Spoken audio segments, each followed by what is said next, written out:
Pessoal, sejam bem-vindos ao nosso curso completo História da Reforma Protestante. Nesse canal, como você já viu, nós iremos ter cursos e aulas completas sobre a história da igreja e também sobre a historiografia bíblica. E quando nós falamos sobre, por exemplo, a história da Reforma Protestante ou a Reforma Protestante, qual que é o valor, qual que é a importância da gente entender o contexto histórico envolvido nisso? Quando alguém me pergunta, bom, Felipe, quando a gente vai estudar, quando a gente vai ver sobre a história protestante, a história da Reforma, a gente estuda apenas a questão teológica, né? E a questão é a seguinte, é o que eu sempre falo para as pessoas também, quando a gente vai analisar as escrituras sagradas, quando a gente vai estudar a Bíblia. O contexto histórico é extremamente importante, porque ninguém faz teologia à parte da história, porque todos nós somos sujeitos históricos, estamos vivendo em sociedade. E a nossa teologia, ela é também afetada com relação à sociedade. Não apenas fazemos teologia no âmbito da igreja, no âmbito de questões eclesiásticas. Nós fazemos teologia também com relação à história. A sociedade nos influencia, as questões políticas, econômicas e sociais, essas também nos influenciam muito para que a gente possa fazer a nossa teologia, certo? Então é importante que a gente entenda e não apenas receba uma informação. O meu intuito aqui com vocês não é apenas dar informação para vocês. Aqui vocês podem ter em inúmeros canais, em inúmeros vídeos do YouTube, vocês podem ter inúmeras informações e até mesmo boas aulas sobre reforma protestante. Mas o meu intuito nesse canal é fazer com que você, de fato, possa aprender a desenvolver um senso crítico e histórico para que você possa aplicar isso na sua vida e também na vida das pessoas que estão ao seu redor. Então, a minha intenção é que vocês não apenas sejam informados acerca de algo, mas que vocês também de fato entendam. Meu intuito é fazer com que vocês aprendam e de fato vocês possam ser ensinados e aplicar esse conhecimento na sua vida, certo? Então, o que que nós iremos ver ao longo dessa primeira parte? Essa aqui é apenas a primeira parte, a primeira camada do nosso curso de História da Igreja. Antes disso, é importante você saber, se você ainda não me conhece, mais uma vez eu vou me apresentar, eu sou o Felipe e eu sou professor de História, eu sou licenciado pela Universidade Unopar, eu também sou licenciado em Geografia, também licenciado pela Universidade Favene. Eu tenho pós-graduação em metodologias do ensino de história e agora estou iniciando a minha segunda pós-graduação em história antiga, medieval e moderna, ambas as pós-graduações na Universidade Metropolitana. E por que que eu estou falando isso daí? No mundo de hoje e também no mundo da internet, é importante que a gente possa ser seletivo. Quando nós vamos ver vídeos de informações, qualquer pessoa pode passar vídeos acerca de algo, pode falar sobre qualquer tipo de assunto. Mas é importante que, não somente comigo, mas também com outras pessoas, vocês possam entender que a gente não é qualquer um, que a gente, nós não estamos aqui porque nós apenas gostamos. Não, nós temos formação. Eu dou aula de história no ensino público, na rede estadual aqui no estado de São Paulo, desde 2015. Então, desde 2015, para quem conhece uma sala de aula, sabe que é um imenso desafio. E dar aula de história também é um desafio em dobro. Então, desde 2015 também eu atuo como professor na rede estadual e desde 2019 muito ativo como professor de história. Então, eu tenho aí tanto a minha formação quanto tempo, digamos assim, o tempo de serviço para poder ensinar vocês e, pela graça de Deus, ser uma pessoa capacitada para passar esse ensino. E não somente isso, mas também fazer isso com responsabilidade. Meu intuito, né, é fazer com que vocês aprendam um conteúdo que não tenha referência, mas que seja um conteúdo que tenha muita referência, que eu possa estar junto com outros historiadores, outros sociólogos, outros teólogos, junto comigo, para dar base para o meu conhecimento e para o meu ensino também, certo? E o que que nós iremos ver nesse primeiro escopo, nesse primeiro tema, nessa primeira camada, as nossas aulas? Na aula de hoje nós iremos ver a crise agrária, fome e pestes. Aula 2, as mudanças sociais nos grandes centros. Aula 3, a prensa móvel de Gutenberg. Aula 4, questões econômicas, minas e armas. Aula 5, as tensões sociais. Aula 6, crise de valores. Aula 7, conciliarismo.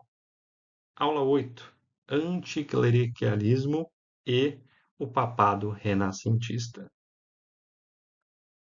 Então, na nossa aula de hoje, nós iremos ver esse breve contexto. Vai ser realmente um pano de fundo para que a gente possa entender não apenas a reforma protestante, mas entender algo que é muito importante, que é a era medieval. E para nós iniciarmos a nossa aula, eu queria deixar com vocês aqui o poema do poeta francês Eustache Deschamps, que viveu na França em 1346 até 1406, durante também a Guerra dos 100 Anos. O poeta Deschamps, ele era aquele tipo de pessoa que tinha um ódio, tinha uma rixa extremamente grande com os ingleses. E com relação a esse momento, esse período em que ele viveu, ele fala o seguinte: que era uma era de lágrimas, de inveja, de tormento, era de declínio próxima do fim. Então você pode ter uma noção aí daquilo que nós iremos falar na nossa aula de hoje. E é importante que você leve com você três palavrinhas só. Eu deixo para vocês aí, que vão ser importantíssimas na nossa aula. É interessante que eu gosto de associar essas três palavras com uma roda, aquelas rodas antigas, a roda de canticas. E, e você consegue ver aí uma das inúmeras referências ao período medieval. Quando nós falamos sobre a Idade Média, principalmente a Baixa Idade Média, e ao longo das nossas aulas eu vou explicar para vocês esses conceitos de alta Idade Média, baixa Idade Média, quando começa, quando termina. Tudo isso eu vou falar com vocês de forma bem aprofundada e bem detalhada. Mas quando nós analisamos, ou quando você se lembra das aulas de história do ensino fundamental, ou até mesmo do ensino médio, você vai se lembrar que quando nós falamos sobre Idade Média, é sim um período complicadíssimo, um período sombrio, um período de mortes, um período de incertezas. E ao longo desse período, muitas pinturas e desenhos foram feitos. Então nós temos essa pequena ilustração que significa aí a dança da morte, ou aquilo que os franceses falavam, danse macabre, uma dança macabra, onde nós temos aí pessoas, na sua maioria ali, mulheres, dançando com esqueletos, simbolizando aí essa relação entre o cidadão, entre o indivíduo e a morte.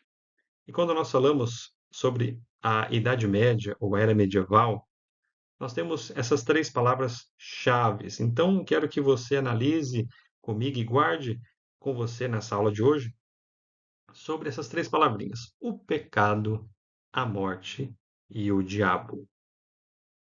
E é interessante que, quando nós falamos sobre um momento de crise, a gente é levado a pensar que só na Idade Média, ou só na Antiguidade, ou só no período histórico, nós vemos ali uma certa incerteza social, as pessoas ficando praticamente loucas e as pessoas tendo ideias equivocadas, ações equivocadas, brigas, violência, embates, divisões. Nós olhamos para a Idade Média, para a Era Medieval, e nós entendemos que só ela tem esse privilégio, digamos assim. Só que nós nos esquecemos que quando nós, como sociedade, como seres humanos, nós passamos por crises, e seja ela uma crise militar, uma crise social, uma crise pandêmica, nós também estamos suscetíveis aos mesmos erros e os mesmos equívocos. Quer ver um exemplo? Veja aí, capa aí do National Geographic de 2020, 5 de novembro de 2020. Quando eu falo sobre momento pandêmico, crise pandêmica, você se lembra do quê? Não muito tempo atrás, apenas aí 4 anos, nós entramos naquilo que nós chamaríamos de coronavírus. E você sabe muito bem, tanto quanto eu, o quanto esse período foi um momento de crise, um momento complicado que afetou não somente a sua vida, mas também a vida das pessoas que estão ao seu redor. Talvez você tenha aí um testemunho triste de pessoas que, na sua família, na sua casa, que morreram dessa doença, ou parentes mais perto, ou parentes mais distantes, ou amigos, ou pessoas conhecidas, pessoas da sua igreja, da sua comunidade, pessoas do seu trabalho, que perderam a vida por conta dessa doença. E você vai se lembrar muito bem que durante esses 2, 3 anos de pandemia que nós atravessamos aqui no Brasil, eu não sei a região que você está, mas aqui no estado de São Paulo nós tivemos, meu amigo, minha amiga, muitos problemas. Por exemplo, nós temos aí a capa do jornal National Geographic que fala: novo coronavírus está espalhando pânico. E a ciência explica por quê.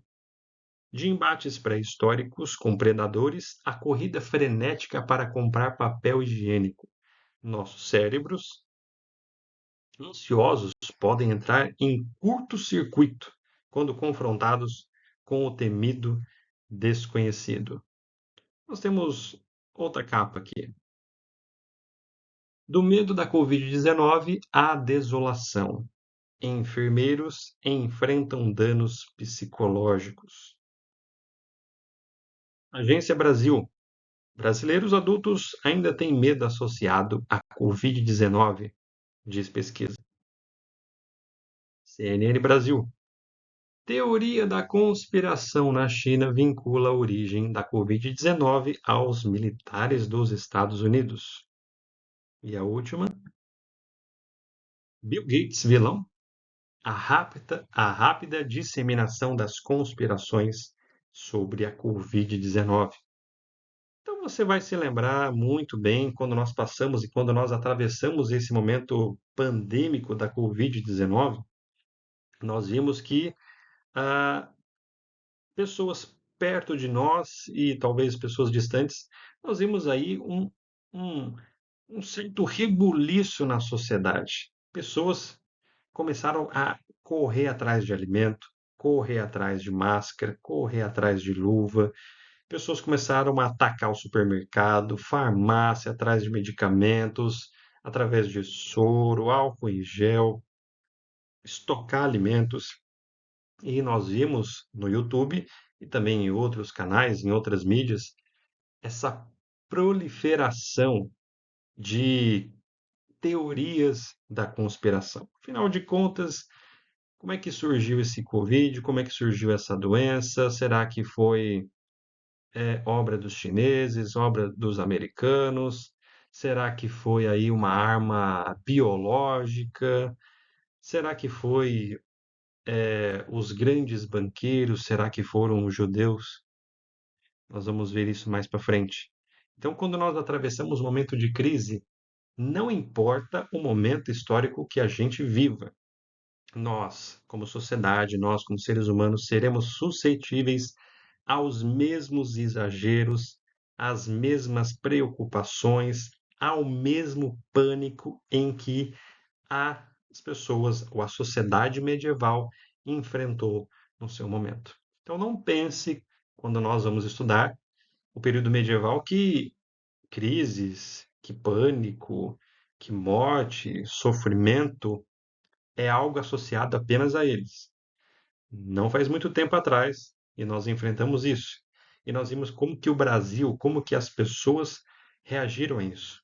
Pessoas morreram, pessoas perderam seus entes queridos, familiares se distanciaram, não porque alguém morreu, mas porque eles não concordaram. Um, e nós vimos que dentro desse período da Covid-19 no Brasil, houve uma intensa polarização política. Uns eram a favor de candidato X, outros eram a favor de candidato Y. Uns eram a favor de usar a máscara, outros eram contra. Uns queriam visitar os seus familiares e outros ficaram bravos. Então a gente viu a confusão se alastrar tanto lá fora quanto dentro de algumas casas. Só para a gente entender que, quando nós falamos sobre a Idade Média, esse período de pânico, de crise, isso não está apenas associado a eles, mas também, se a gente for olhar para o nosso próprio umbigo, isso também está associado com a gente também. Tudo bem? Mas é lógico que, quando nós falamos sobre o período medieval, é sim uma época de crises. Uma época de crises por quê? Segundo o historiador Carter Lindbergh, ele fala que certos valores e certezas tradicionais estavam sendo atacados, enquanto outros não haviam sido encontrados. Então, quando nós vamos analisar principalmente a Baixa Idade Média, nós vamos ver que vai acontecer coisas que estão fora daquele grupo social que detinha o controle sobre as pessoas. Não estou falando aqui no sentido negativo, mas no sentido de trazer esse alívio, no sentido de trazer essa direção. E quem é que fazia isso? O que nós chamamos de Corpus Christianum, ou seja, a igreja. A igreja, no período medieval, era responsável por levar as pessoas, iluminando-as no caminho até Deus e até o céu, e também trazendo sobre elas, no tempo terreno, alívio e esperança. Mas a gente vai perceber que, dentro desse período medieval, coisas vão começar a surgir, crises agrárias, crises militares, revoltas, doenças que estarão fora do controle da igreja. E como é que a igreja vai lidar com isso? É importante, antes disso, a gente poder fazer essa retomada sobre a sociedade feudal. Quando nós analisamos a sociedade feudal na Europa, nós entendemos que quem, de certa forma, controlava ou tinha o maior destaque era a igreja e também na figura do Papa. Nós vamos falar massivamente sobre o domínio papal na era medieval. Abaixo deles, nós temos os grupos dos nobres. Dentro desses nobres, nós tínhamos aí também príncipes que tinham os seus feudos.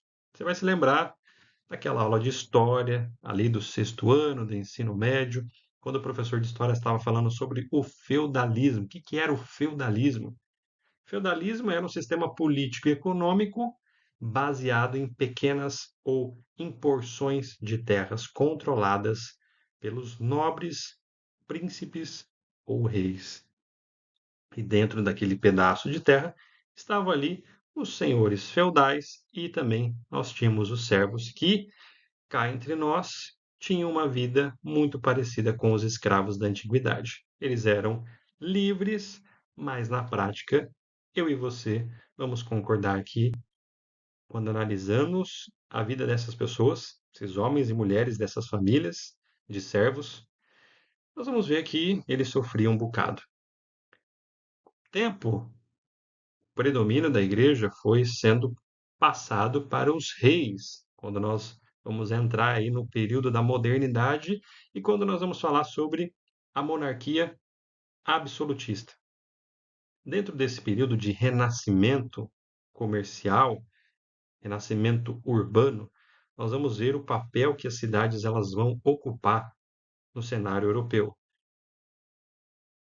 Em oposição ou na contramão aí dos senhores feudais, nós vamos ver surgindo um grupo social chamado de burguesia, que eram os ricos comerciantes. Nem sempre todos esses burgueses eram ricos, mas eles ganharam esse nome porque eles moravam nas antigas cidades medievais dos burgos, que eram cidades fortificadas. Então tá aí a expressão burgueses, ou burguesia, porque eles eram comerciantes que moravam dentro dos burgos. E aí nós temos também, em contrapartida, os servos, nós temos os trabalhadores livres, certo? Acaba surgindo as grandes cidades, o renascimento das grandes cidades e também acaba surgindo também novas profissões e que vão exigir novos trabalhadores. Tudo bem? Então, quando nós analisamos brevemente as cidades na modernidade, a maioria, a gente tem uma ideia muitas vezes equivocada quando nós estudamos sobre a queda do feudalismo, onde as pessoas elas deixam os campos e vão para as cidades, a gente tem a ideia de que tudo foi lindo, tudo foi um mar de rosas, as pessoas conseguiram ir lá, conseguiram emprego, conseguiram uma casa, conseguiram comprar as coisas e, na verdade, não foi assim. A maioria dos recém-chegados, quando eles não eram reduzidos a mendigos, eles se tornavam dependentes de trabalhos que tinham um retorno muito baixo, tinha um retorno muito pouco e uma vida muito precária. Então, nós temos aí uma figura, uma imagem que foi gerada por inteligência artificial, né, refletindo um pouco esse período das cidades modernas. Mas, como a gente sabe, via de regra, não era assim. Então, nós vamos ver como que funciona essa relação entre cidades da modernidade e essa questão dos problemas do campo. E nós vamos falar sobre a era medieval, nós vamos falar também sobre problemas sérios e gravíssimos no século XIV, como, por exemplo, secas severas, invernos rigorosos, sucessivas enchentes castigavam toda a Europa. E isso trouxe o quê? Um sentimento de desespero, um sentimento de desamparo. E não somente isso, mas isso também vai afetar a economia medieval. Por quê? Porque as pessoas elas precisam, elas dependem, ou elas dependiam do campo, elas dependiam do alimento do campo.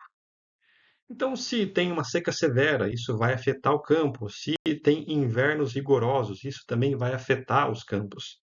Se nós temos enchentes, excesso de água na terra, isso também vai afetar a economia. E isso vai gerar um outro tipo de consequência, que são os agravamentos físicos. Então, nesse cenário onde nós temos uma população fraca e malnutrida, essa população ficou o quê? Suscetível às inúmeras doenças que começaram a acontecer.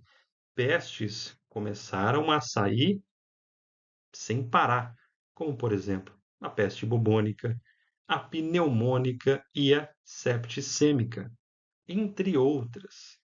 Então, quando nós, por exemplo, vamos falar sobre a peste negra, em uma aula eu vou falar com mais clareza e com mais detalhes sobre a peste negra, mas nós temos aí um número tradicional, um número conservador aí de que pelo menos na Europa 30% da população europeia morreu ou foi sucumbida pela peste negra.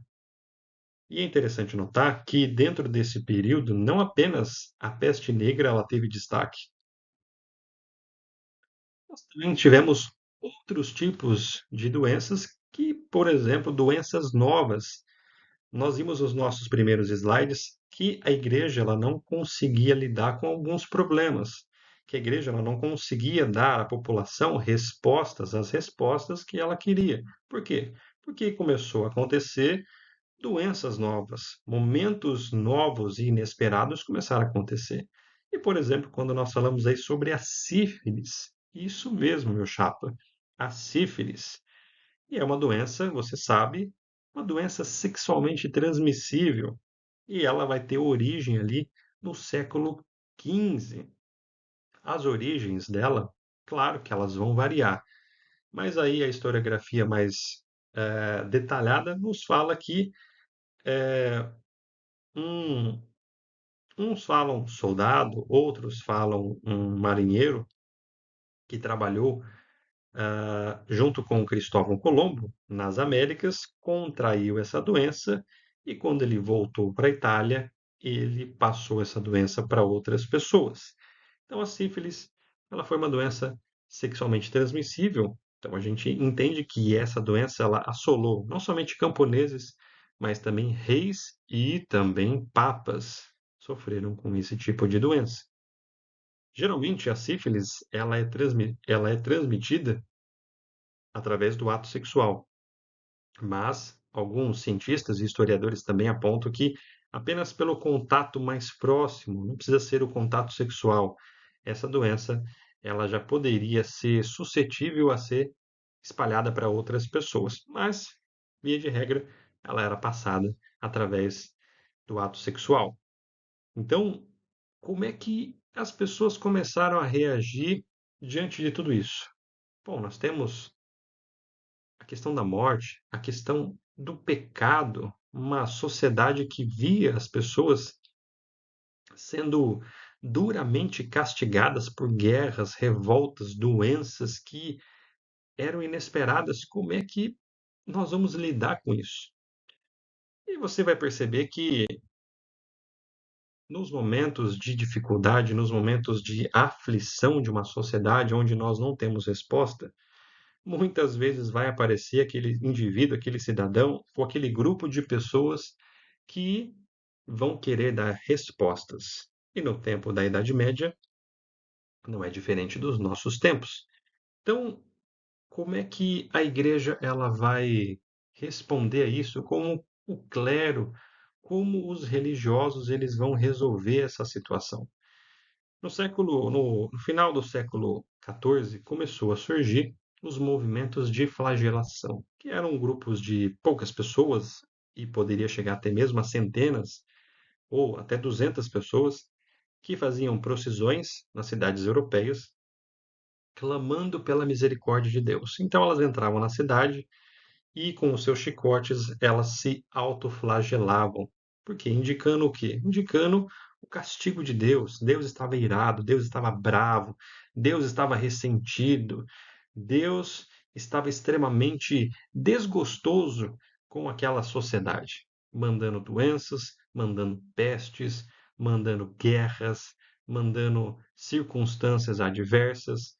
Nós vamos ver mais para frente as as incertezas que houve na cristandade, toda aquela confusão, todo o desejo e o sentimento de reforma que não surgiu em Martinho Lutero, mas surgiu muito antes na cristandade, todo esse embrulho, todo esse sentimento gerou esse tipo de resposta, uma resposta equivocada, uma resposta radical.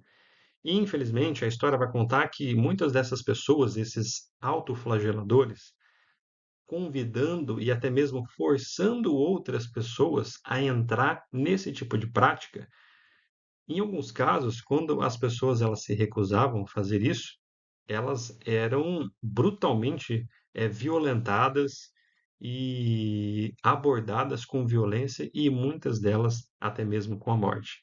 Então, a gente percebe o quanto o ser humano ele pode chegar no momento de crise e no momento também de uma ignorância espiritual, certo?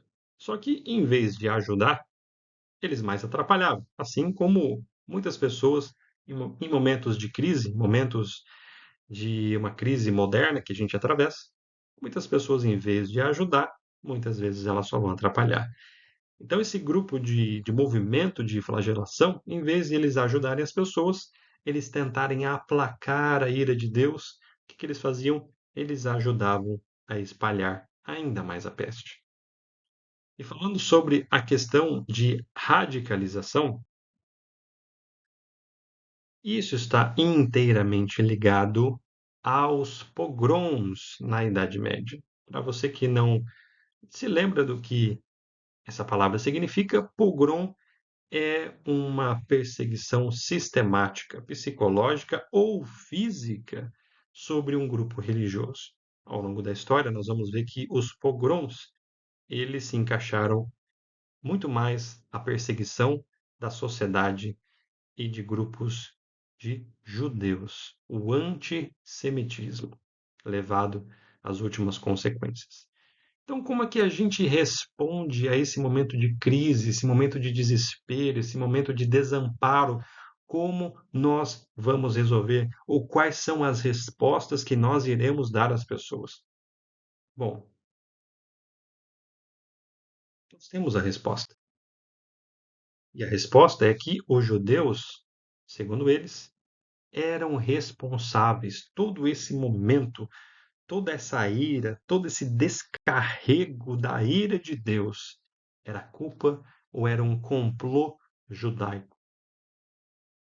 E quando nós vamos analisar isso, nós vamos ver isso com riqueza de detalhes em outros cursos. Mas você sabe que o cristianismo ele surge como uma seita, podemos dizer assim, ou como um braço do judaísmo.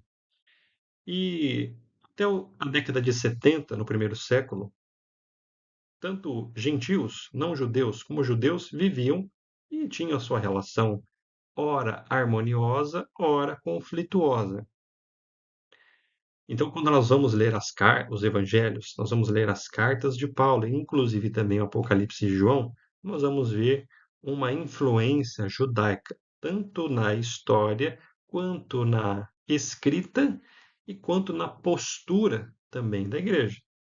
Mas a partir da década de 70 depois de Cristo, isso muda um pouco. Por quê? Porque nós sabemos que o general Tito, romano, ele invade a cidade de Jerusalém e destrói a cidade de Jerusalém, matando inúmeros judeus e também destruindo o templo de Jerusalém e forçando a diáspora judaica. Então, nesse momento, os judeus que moravam ali na Judéia se espalharam para outras regiões, não somente ali do antigo Império Romano, mas também indo para outras regiões, futuramente para a Europa. E quando nós vamos analisar esse envolvimento, e a partir desse momento, e também a partir do século II, o cristianismo ele deixa de ser, e deixa de ter uma característica judaica e consegue ter uma característica mais sua, mais voltada a, a um conceito mais étnico de gregos e romanos. E com o tempo, através da boca de outras pessoas, surge o que a gente vai ver do ódio aos judeus. Por quê? Porque a partir desse momento, do século II, século III, a parte da igreja começa a enxergar Jesus não como um homem judeu que morreu e que também é Deus e ressuscitou. Bom, Jesus, ele era judeu, mas assim, não era como esses judeus aqui. Então, os judeus eles foram acusados de terem matado Jesus. E se Jesus era Deus, eles foram acusados de matar a Deus. E isso gerou uma perseguição intensa, um preconceito, uma exclusão muito grande por parte da igreja cristã, ou por parte de algumas pessoas de dentro da igreja cristã. Mas nós vamos ver que isso vai se intensificar a partir do século XI, no ano 1100, com a primeira cruzada. Então, naquele momento, quando nós analisamos as cruzadas foram movimentos militares para tentar retomar a cidade de Jerusalém e conquistar, na verdade, né? Conquistar a cidade de Jerusalém para a cristandade. Por quê? Porque ela era sagrada, porque afinal de contas, Cristo morreu dentro de Jerusalém, foi sepultado, então era uma cidade sagrada importantíssima para também a cristandade medieval. Então, houve-se várias cruzadas, na maioria delas, todas elas com motivações erradas e resultados também insignificantes. Mas o que o Papa Urbano II Ele autorizou a morte e o assassinato de judeus. E que os judeus que morassem na Europa, eles seriam ali autorizados a trabalhar com o quê? Já que algumas profissões eles não tinham permissão para exercer. Então, eles tinham que trabalhar com aquilo que sobrava. Então, já que para nós cristãos, cobrar juros, trabalhar com essa cobrança de juros é errado para nós, é pecado de usura, então nós vamos permitir que os judeus eles vivam dessa prática. Então, os judeus eles eram autorizados a cobrar os impostos e isso gerou o quê? Isso gerou uma certa hostilidade e também acusações de exploração financeira por parte das pessoas. E nós temos duas teorias também, infelizmente, que ocorreram na Idade Média, que foi uma delas o líbelo de sangue. O líbelo de sangue, ele é uma teoria que se espalhou acusando os judeus de sequestrarem crianças e matarem em seus rituais. E um dos casos que mais conhecidos foi em 1294, na região de Berna, onde um menino chamado Rudolf de Berna, ele foi encontrado morto. E naquele momento as pessoas já associaram que foi judeus. Bom, os judeus sequestraram essa pessoa, sequestraram essa criança e mataram essa criança. Então o caso se espalhou. Um dos primeiros casos de líbelo de sangue aconteceu na Inglaterra, depois na França, e o mais conhecido dele também foi na região de Berna. E interessante que, com o tempo, essa criança, esse Rudolf, ele se tornou santo para a igreja e apenas no século XIX, então isso aconteceu no século XIII, e só no século XIX aí foi que as pessoas começaram a perceber que, opa, eu acho que tem coisas erradas aí, eu acho que tem coisas faltando, informações faltando, eu acho que não foi bem assim, não. Então, esse é um dos casos de perseguição e ódio aos judeus que, infelizmente, aconteceu na Idade Média. Outro, nós temos o líbelo de envenenamento. De onde que surgiram essas pragas, essa mortandade? Bom, foram os judeus. O que que eles fizeram? Eles envenenaram as águas e por isso que as pessoas estão morrendo. Então, infelizmente, muitos judeus, quando eles eram presos e acusados, eles eram levados à tortura e, através da tortura, eles faziam um juramento falso, né, de que eles fizeram essas coisas. Só que tudo isso foi feito, né, com base no quê? Qual que era realmente o verdadeiro motivo? Muitas pessoas e muitos historiadores e também muitos cidadãos daquela época acusavam as pessoas de quererem lucrar com a condenação dos judeus. Muitos judeus, eles se ajudavam como comunidade e muitos deles tinham posses. E as pessoas querendo tomar posse da sua posse ou do seu dinheiro, das suas finanças, eles acusavam os judeus, condenavam esses judeus e, infelizmente, matavam, colocando sobre eles uma culpa que não lhes pertencia, de serem matadores de Deus, matadores de Jesus, de serem, de praticarem bruxaria, de praticarem sequestro de crianças, entre outras coisas horrendas. Isso, infelizmente, foi reconhecido pela Igreja Cristã e a história não vai negar isso. A história não vai negar todo esse acontecimento. E nós também não devemos ocultar e muito menos esconder isso daí. Isso de fato aconteceu e nós devemos trabalhar para que isso não ocorra. Nós chegamos nessa parte final da nossa aula, que é o indivíduo e a morte. A revolução na arte de morrer. Como assim, Felipe? Nós temos mudanças sociais com relação à morte. Então, nós iremos ver que o catolicismo do fim da Idade Média, segundo o historiador Galper, era em grande medida um culto dos vivos em favor dos mortos. Então, essa relação, esses acontecimentos de guerras, pandemias, desespero, o que que a igreja começou a fazer? Ela começou a se adaptar. Veja aí a teologia se adaptando aos conceitos históricos, à questão da sociedade. Como é que nós vamos dar alívio para as pessoas? Como que nós vamos resolver essa situação?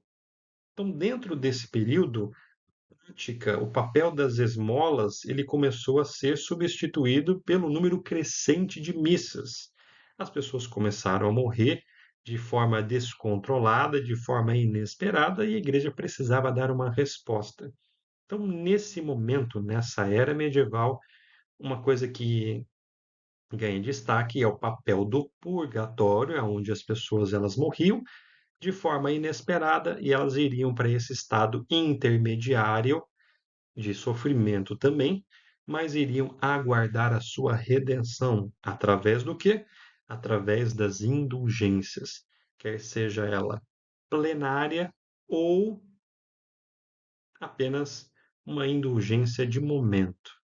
Então, as pessoas compravam um documento que se chama indulgências para que o seu familiar, o seu parente que jazia no sofrimento do purgatório, ele pudesse ter a possibilidade de ir para o céu. Nós vamos falar bastante de forma detalhada sobre as indulgências em outras aulas. E nós vemos aí como que a teologia ela vai se adaptar também às questões sociais. Vemos também nesse período, período de guerras, período complicado entre camponeses e nobres. Então, quando nós analisamos a Guerra dos 100 Anos, um período aí entre a monarquia inglesa e a monarquia francesa, nós vemos que já não bastava as pandemias, já não bastava as pragas, o ser humano ainda consegue criar as suas pragas com violência e desentendimentos. E nesse momento, essa relação que não era muito saudável entre camponeses e nobres começou a crescer de forma extraordinária e também muitas vezes de forma descontrolada. Então, nessa passagem do século XV e XVI, nós temos aí pelo menos 4 a 5 revoltas camponesas. E interessante notar que por que que Martinho Lutero teve tanto destaque ou teve tanta aceitação por parte desse grupo social? Porque nós vemos aí que quando Lutero ele vem para questionar as práticas do seu tempo, as práticas das indulgências e também as práticas papais sobre o controle de terras, meu amigo, isso fazia todo sentido para os camponeses. Eles estavam cansados de taxas, eles estavam cansados, muitas vezes, das cobranças que eram feitas para a Igreja de Roma e que não traziam nenhum tipo de benefício, por exemplo, para o antigo Império Sacro Romano-Germânico, hoje a região da Alemanha, então não trazia nenhum tipo de benefício para eles. Todo o dinheiro, toda a taxação que foi cobrada deles beneficiava não eles, mas outras pessoas. Então, quando eles viram Lutero pregando contra as indulgências, pregando contra essa opulência do domínio papal, meu amigo, essas ideias se tornaram ouro para alguns cidadãos. Então é isso, pessoal. Quero agradecer a vocês. Essa foi a nossa primeira aula, uma aula um pouco mais extensa. Nós temos a segunda e a terceira aula de maneira bem curtinha, mas esse foi um pano de fundo, esse foi o início, o abrir das cortinas para que você possa entender aquilo que nós iremos ver com riqueza de detalhes nas nossas próximas aulas. Se ficou alguma dúvida, pessoal, coloque aí no chat do YouTube e também quero deixar um convite para vocês se tornarem aí membros do nosso canal. O que que eu vou poder ganhar com isso, Felipe? Quando você se torna membro do nosso canal, você tem aulas exclusivas. Eu vou gravar aulas exclusivas apenas para os membros. Você pode ter acesso ao meu PowerPoint, a apostila também, vai ter acesso à apostila completa das nossas aulas e também vai entrar no grupo de discussão no WhatsApp, sem contar também que os primeiros vídeos a serem lançados vai ser para vocês, meus queridos, que apoiarem aí o nosso canal e a nossa iniciativa. Então, quero agradecer vocês. Muito obrigado. Deus abençoe por terem visto a nossa aula. Fiquem na paz do Senhor Jesus.